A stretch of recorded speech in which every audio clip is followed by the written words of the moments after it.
ఇది ప్రస్తుతం నేపాల్లో జరుగుతున్నటువంటి ప్రజా తిరుగుబాటు. ఈ ప్రజా తిరుగుబాటు జరగడానికి ప్రధాన కారణం నేపాల్లోని ఒక బాలికను మంత్రి కారు గుద్దింది. ఆ బాలిక చనిపోయింది. కానీ ఆ కారుతో గుద్దినటువంటి ఆ మంత్రిని ప్రభుత్వం అరెస్టు చేయకుండా వదిలేసింది. ఇది ప్రజల తిరుగుబాటుకు ప్రధాన కారణమైంది. ప్రభుత్వం పేరుతో, అధికారం పేరుతో మంత్రులు, వారి కుటుంబాలు పరిపాలనను అడ్డంగా పెట్టుకుని దేశ సంపదను మొత్తం దోసేస్తూ, దేశ ఆర్థిక వ్యవస్థను విచ్ఛిన్నం చేస్తూ, ప్రజా సౌకర్యాలు కల్పించడంలో విప్లవం అవుతూ, ఈ దేశంలో తమ సంపదను పెంచుకుంటూ జల్సాలతో వీళ్ళు బ్రతుకుతూ ప్రజల్ని మాత్రం నిరుద్యోగంతో, ఆకలితో వాళ్ళందరినీ కూడా వారి జీవితాలను వినాశనం చేస్తున్నారన్న కారణంతో వాళ్ళు ప్రజల్లో భయంకరమైనటువంటి తిరుగుబాటు వచ్చింది. ఈ తిరుగుబాటును ముందే గమనించినటువంటి నేపాల్ ప్రభుత్వం అక్కడ సోషల్ మీడియాను నిషేధించింది దేశవ్యాప్తంగా.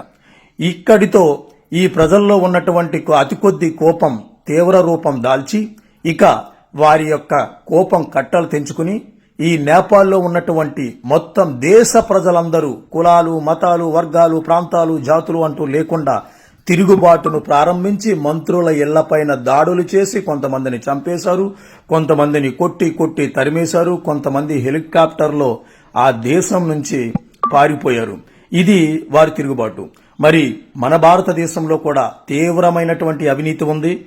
అధికారాన్ని అడ్డంగా పెట్టుకుని సంవత్సరాలుగా ఈ దేశాన్ని, దేశ వనరులను దోసుకు తింటున్నటువంటి వాళ్ళు లక్షలలో, అసలు నిజంగా చెప్పాలంటే కోట్లలో ఉన్నారు. ఇలాంటి వాళ్లను, వారు సంపాదించినటువంటి దోసుకుంటున్నటువంటి వేల కోట్ల, లక్షల కోట్ల ఆస్తులను ప్రజలే స్వయంగా స్వాధీనం చేసుకుని ప్రజా తిరుగుబాటుతో నిజంగా ఇలా జరగాలి అంటే గనక చాలా మందికి చుచ్చు పోసుకునేటువంటి పరిస్థితులు వస్తాయి భారతదేశంలో. అయితే భారత ప్రజాస్వామ్య వ్యవస్థ చాలా బలంగా ఉంది. ఇక్కడ అలా జరిగేటువంటి పరిస్థితి రావాలి, ఉండాలని మనం కోరుకోవడంలో అది తప్పు అవుతుంది. ఎందుకంటే ప్రజాస్వామ్యాన్ని, రాజకీయానికి గౌరవించేటువంటి వ్యక్తులు మనం కాబట్టి.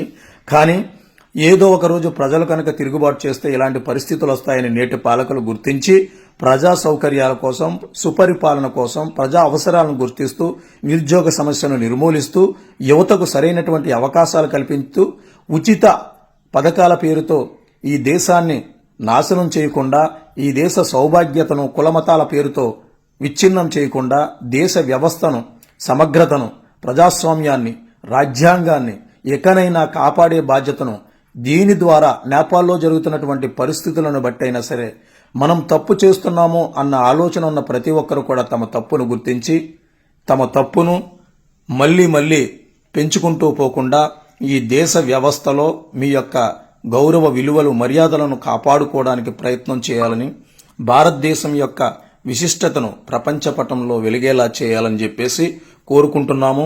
ప్రజా తిరుగుబాటు అనేటువంటిది చాలా భయంకరమైనది.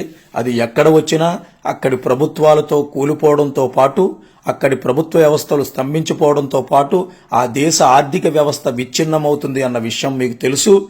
కాబట్టి భారతదేశ వ్యవస్థ ప్రస్తుతానికి చాలా పటిష్టంగా ఉంది అని విశ్వసిస్తూ, భారతదేశంలో ఉన్నటువంటి అవినీతి మంత్రులు, అవినీతి ముఖ్యమంత్రులు, అవినీతి ప్రధాన మంత్రులు, అవినీతి వ్యవస్థను ప్రోత్సహిస్తున్నటువంటి ఈ అధికార యంత్రాంగం దయచేసి భారతదేశంలో లక్షల కోట్లతో ఉన్నటువంటి ముఖ్యమంత్రుల ఆస్తులను, మంత్రుల ఆస్తులను, ఈ దేశాన్ని అధికారం అడ్డం పెట్టుకుని దోసుకున్నటువంటి వారి ఆస్తులను స్వాధీనం చేసుకుని ప్రజల సౌకర్యార్థం, ప్రజల అభివృద్ధి కోసం కేటాయించాలని కోరు